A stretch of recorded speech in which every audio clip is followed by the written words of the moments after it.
قلم نشهد أن لا إله إلا الله وحده لا شريك له نشهد أن سيدنا وحبيبنا ومولانا محمدا عبده ورسوله الذي أرسله بالحق بشيرا ونذيرا وداعيا إلى الله بإذنه وسراجا منيرا أما بعد فقد قال الله تعالى في كلامه المجيد والفرقانه الحميد شكرا আমার সাথে পড়েন আউযু বিল্লাহি মিনাশ শাইতানির রাজীম বিসমিল্লাহির রাহমানির রাহিম ইয়া আইয়ুহাল্লাযীনা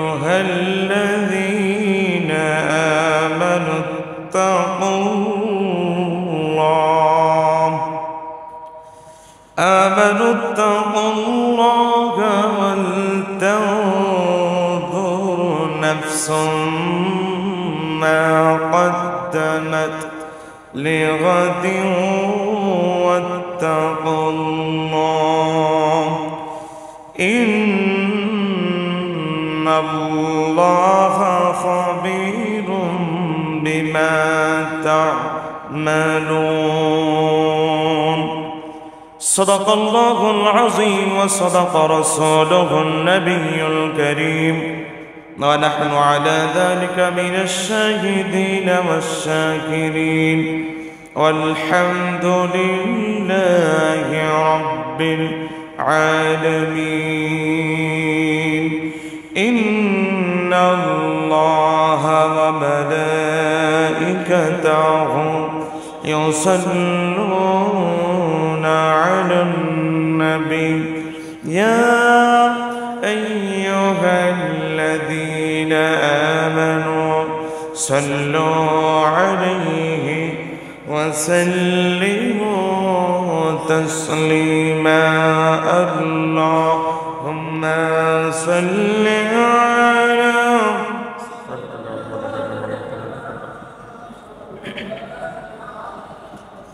وعلى آل سيدنا مولانا আওয়াজ দিয়ে মোহাব্বতে পড়েন আল্লাহুম্মা সাল্লি আলা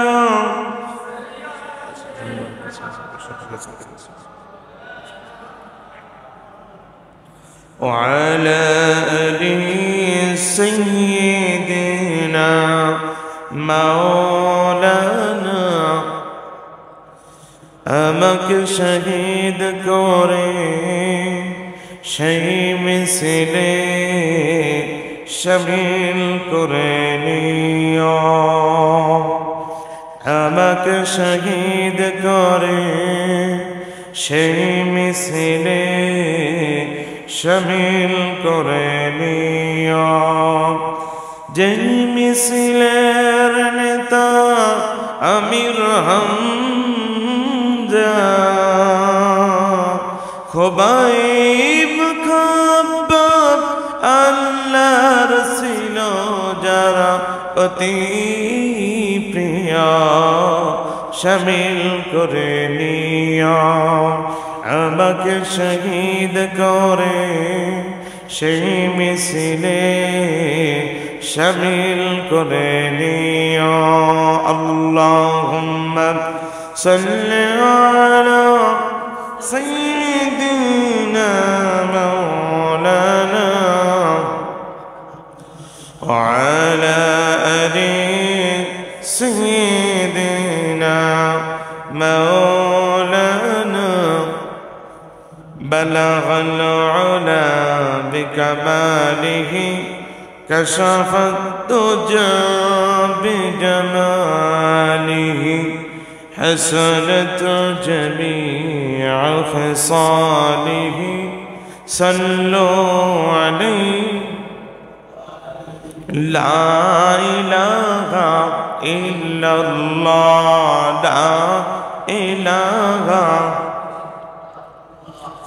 لا إله إلا الله لا إله محبت لا إله إلا الله لا إله नहीं के होने अल्लाह सरा नहीं के होने अल्लाह सरा ला इलाहा इल्लल्लाह ला इलाहा ला इलाहा इल्लल्लाह मुहम्मदुर रसूलुल्लाह सल्लल्लाहु अलैहि वसल्लम अल्हम्दुलिल्लाह सुम्मा अल्हम्दुलिल्लाह बाद समस्त प्रशंसा সেই মহান আল্লাহ সুবহানাহু ওয়া তাআলার দরবারে যে আল্লাহ সুবহানাহু ওয়া তাআলা আমাকে আপনাকে অসংখ্য অগণিত মানুষের মধ্য থেকে যাচাই করে বাছাই করে মহান আল্লাহ তাআলার ঘর মসজিদে আসার বসার সুযোগ করে দিয়েছেন। এই জন্য সেই মহান মানিব মহান আল্লাহ সুবহানাহু ওয়া তাআলার দরবারে শুকরিয়া আদায় করছি। সকলে জোরে সোরে মহব্বতের সাথে পড়ছি আলহামদুলিল্লাহ। সেই নবীর প্রতি লাখ কোটি দুরূদ আর সালাম বর্ষিত হোক যিনি ছিলেন বিশ্ব মানবতার নবী, লাঞ্ছিত মানবতার নবী, বঞ্চিত মানবতার নবী, গুনাহগারের বন্ধু, এতিমের বন্ধু জনাবে মুহাম্মদুর রাসূলুল্লাহ সাল্লাল্লাহু আলাইহি ওয়াসাল্লাম। সম্মানিত হাজিরিন, আমরা একটু আগে এসেছি আল কোরআনুল কারীম থেকে কিছু সময় কথা শোনার জন্য। আমরা চেষ্টা করব আল্লাহ তাআলা আমাকে আপনাকে কিছু সময় কথা শোনার, আমার মতন গুনাহগারকে কিছু বলার আল্লাহ তাআলা যেন তৌফিক দান করেন। ওয়া মা তাওফীক ইল্লা বিল্লাহ আলাইহি তাওয়াক্কালতু ওয়া ইলাইহি উনীব। সকলে জোরে বলেন আল্লাহুম্মা আমিন। আমি আপনাদের সম্মুখে কোরআনুল কারীমের সূরাতুল হাশরের 18 নম্বর আয়াতে কারিমা তেলাওয়াত করেছি। সূরার নাম সূরাতুল হাশর। নাম কি বলেন? সূরাতুল হাশর। আয়াত নাম্বার 18। আয়াত নাম্বার কত? 18। এই আয়াত থেকে কিছু সময় আমরা কথা বলবো, শুনবো ইনশাআল্লাহ। আল্লাহ রাব্বুল আলামিন এখানে আমাদেরকে ঈমানদারদেরকে ডেকে একটি বিষয় জানিয়ে দিয়েছে। আমরা আমাদের হাতের সময় কম, সরাসরি আমরা ভূমিকাতে কথা না বাড়িয়ে সরাসরি আমরা আলোচনাতে প্রবেশ করব। আমার সাথে সকলে পড়েন নাউযু বিল্লাহি মিনাশ শাইতানির রাজীম বিসমিল্লাহির রাহমানির রাহিম ইয়া আইয়ুহাল্লাযীনা আমানু তাকুল্লাহ ولتنظر نفس ما قدمت لغد واتقوا الله إن الله خبير بما تعملون الله أكبر الله رب العالمين বলেন يا أيها الذين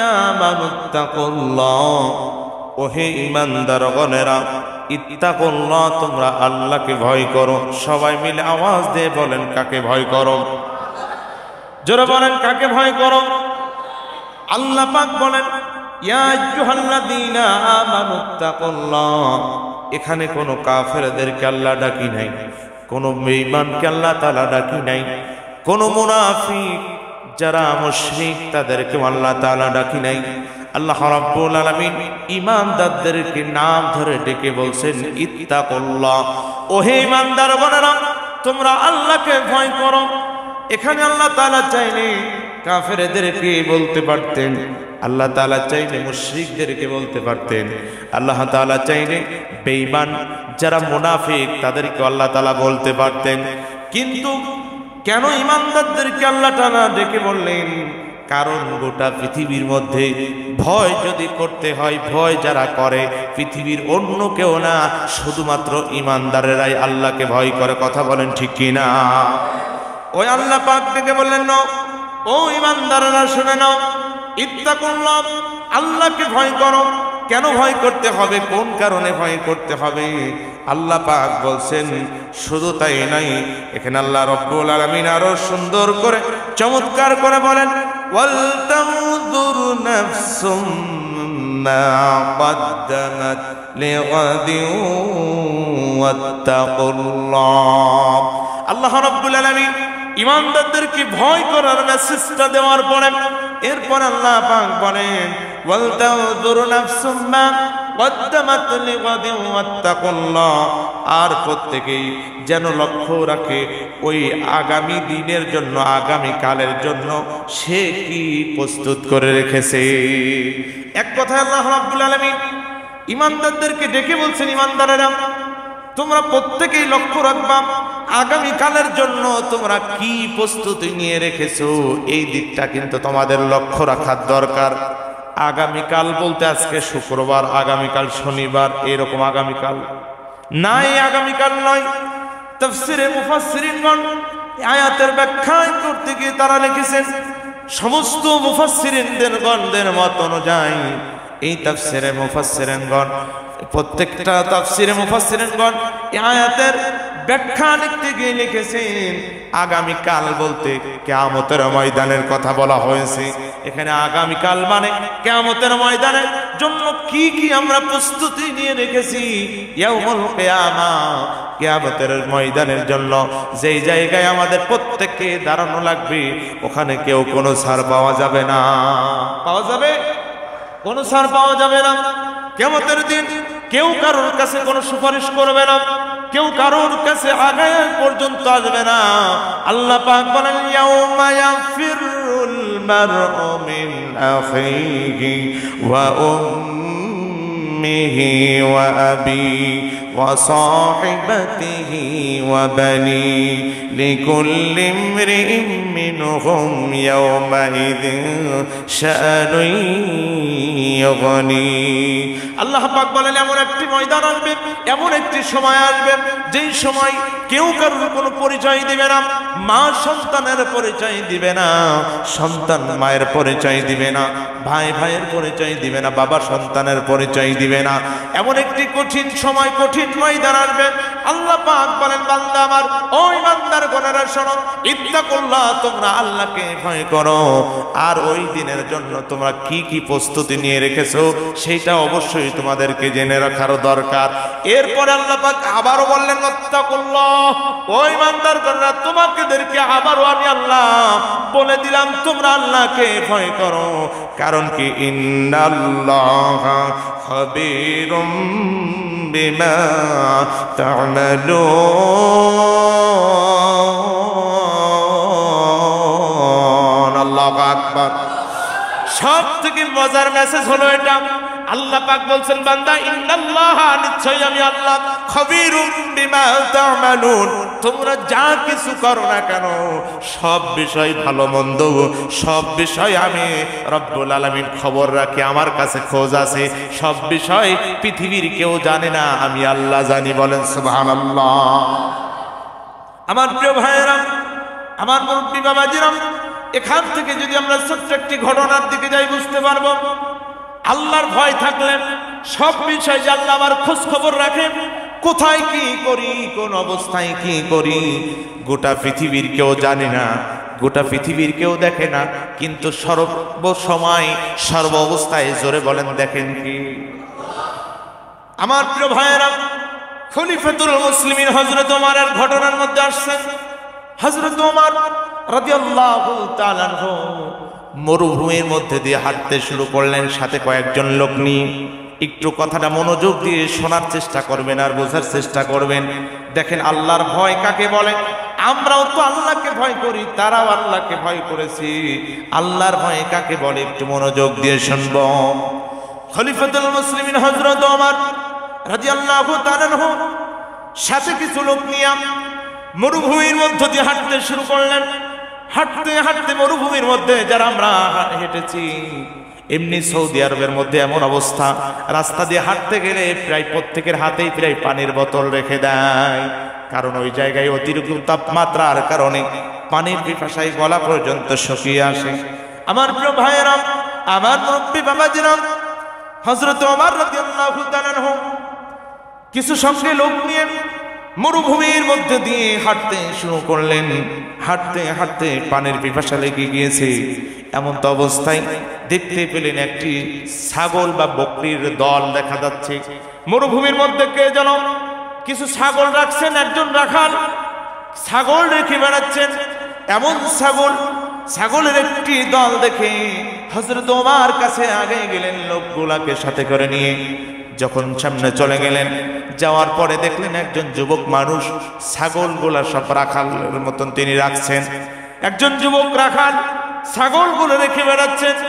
হঠাৎ করে যুবক রাখালকে দেখে খলিফাতুল মুসলিমিন হযরত ওমর, ওই সময় তিনি কিন্তু রাষ্ট্রের প্রধান, খলিফা প্রধান তিনি ছিলেন, রাষ্ট্রের প্রধান তিনি।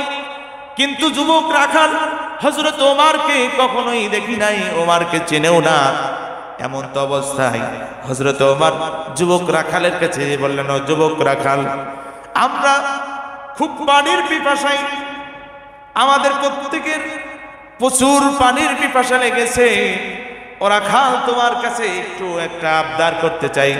রাখাল বলেন যে কি বলেন, কি আবদার করবেন?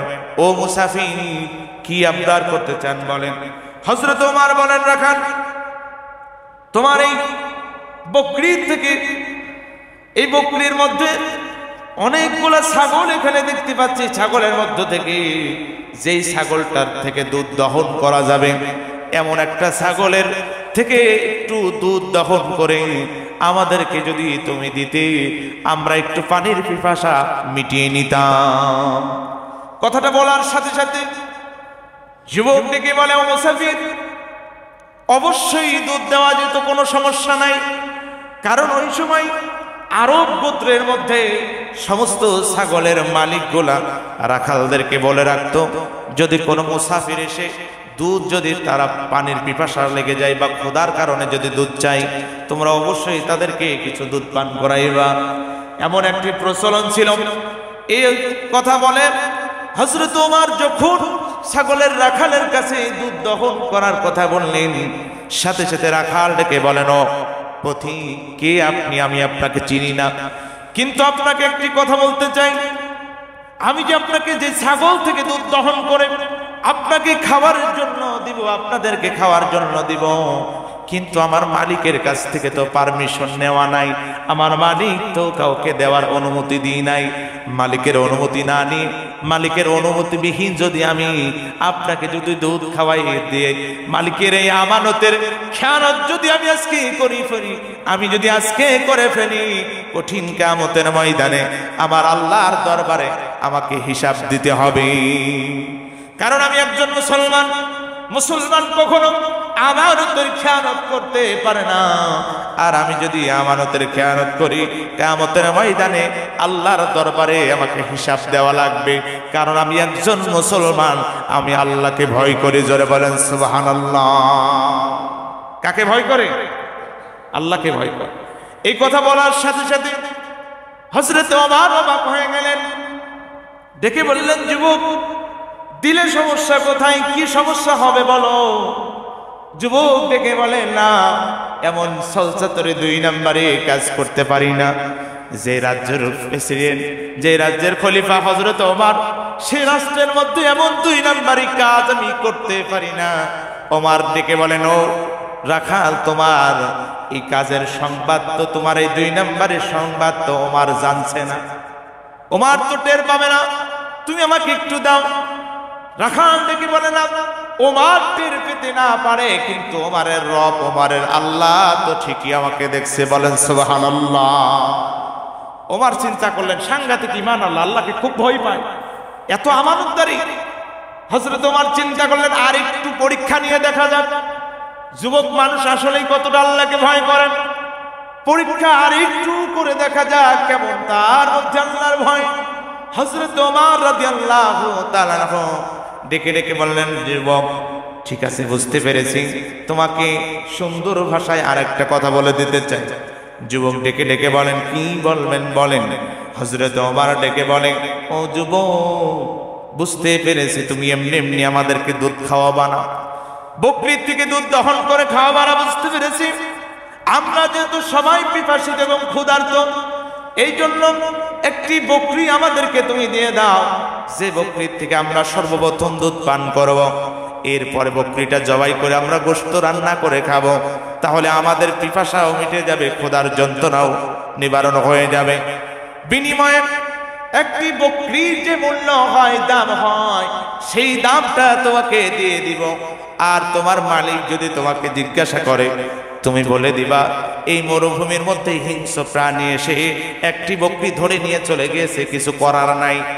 এ কথা বললে তোমার মালিক বিশ্বাস করবে। ওই যুবক রাখাল ডেকে ডেকে বলেন, ও মুসাফির, আপনি কিভাবে এমন একটা কথা বলতে পারলেন? কারণ হচ্ছে, আমি আমার মালিককে যদি বলি যে আমার একটি ছাগল এভাবে হিংস্র প্রাণী ধরে নিয়ে খেয়ে ফেলেছে, নিয়ে চলে গিয়েছে, অবশ্যই আমার মালিক আমার কথা বিশ্বাস করবে। কারণ আমার মালিক অত্যন্ত আমাকে বিশ্বাস করে, আমি যা বলবো আমার মালিক তাই আমাকে বিশ্বাস করবে, আমার কথা সেটাই বিশ্বাস করবে। কিন্তু ও পথিক শোনেন, আমি যে এই 2 নাম্বারে কাজ যে করব, এটা মোটেও সম্ভব না।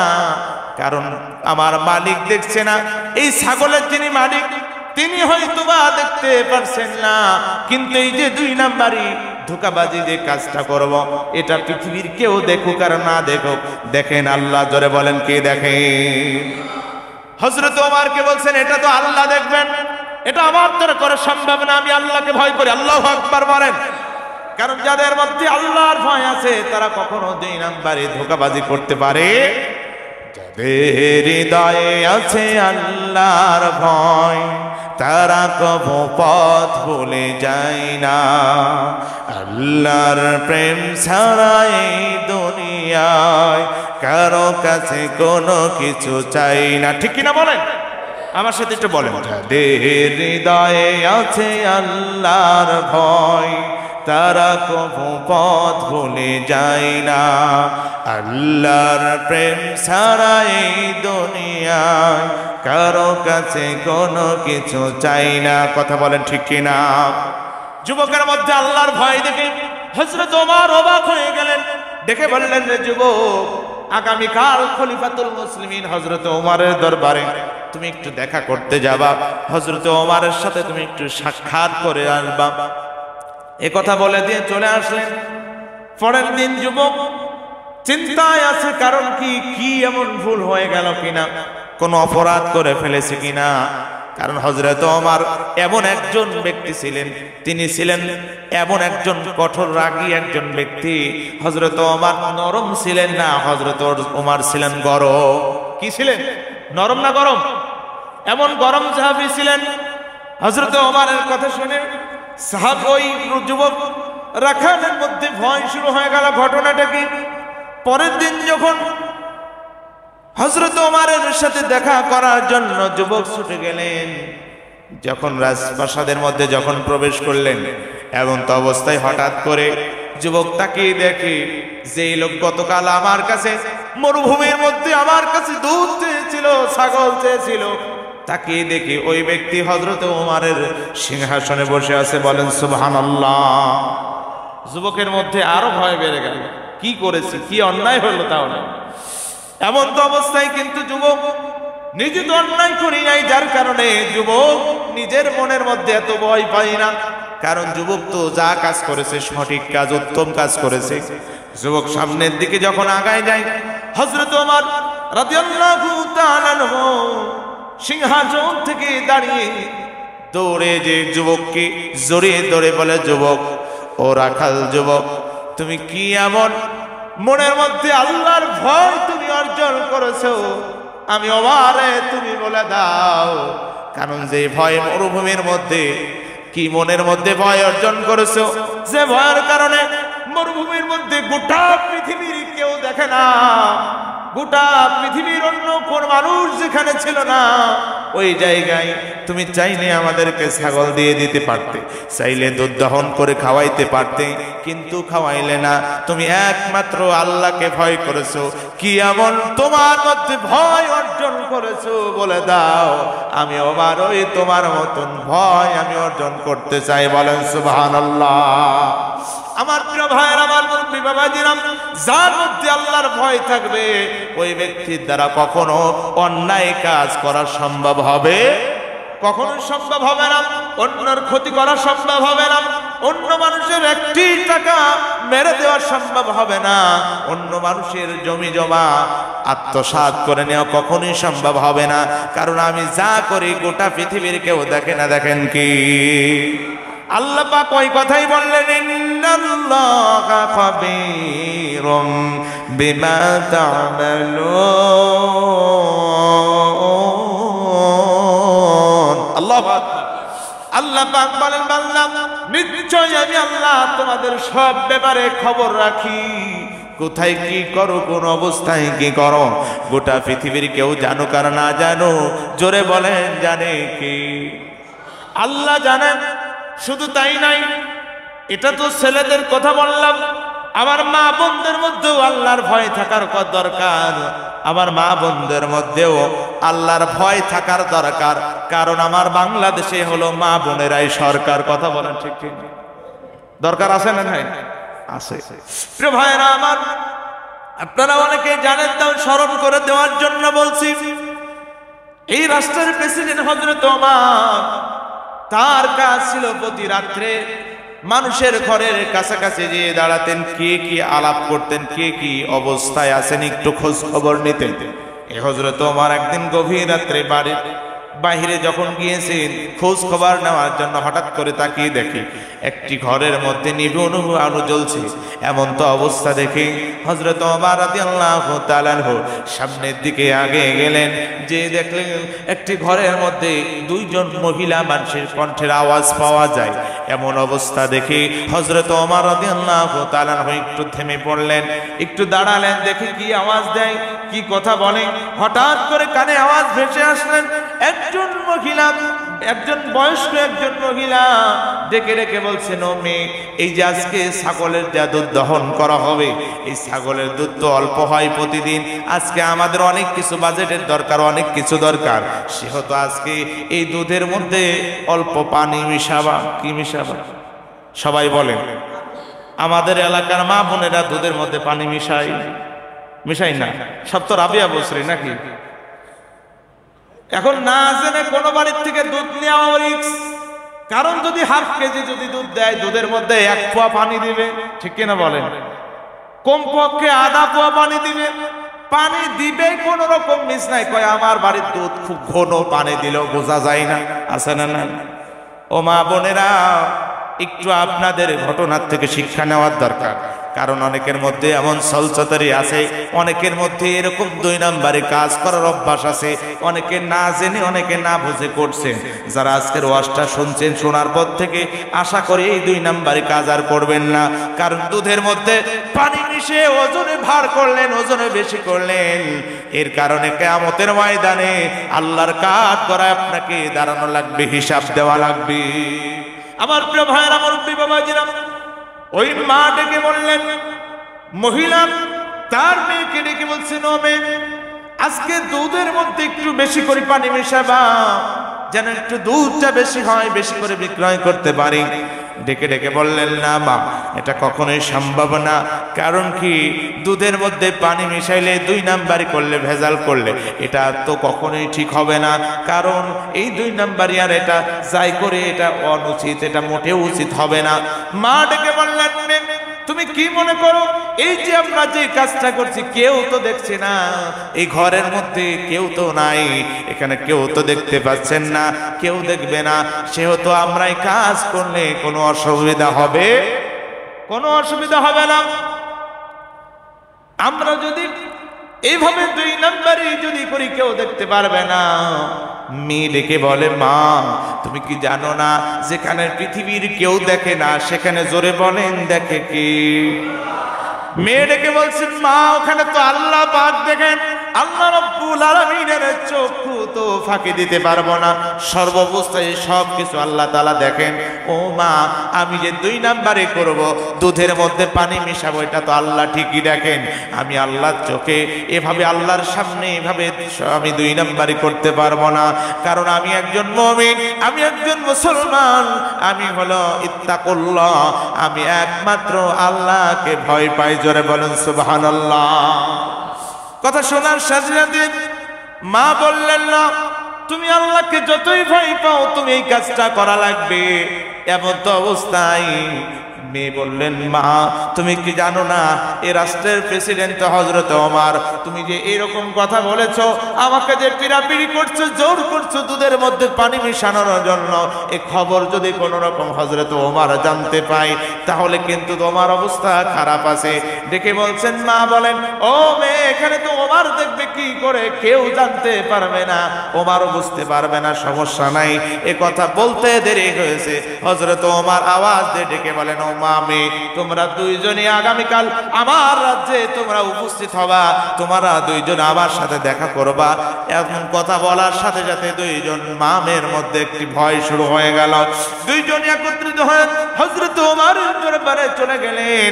হযরত ওমর ডেকে বলেন, মহিলা গত রাত্রে তোমরা মামে কি আলাপ করেছো, কি কথা বলেছো, তোমরা মনে করেছো কেউ শুনি নাই? আমি ওমর দাঁড়িয়ে দাঁড়িয়ে কথা শুনেছি।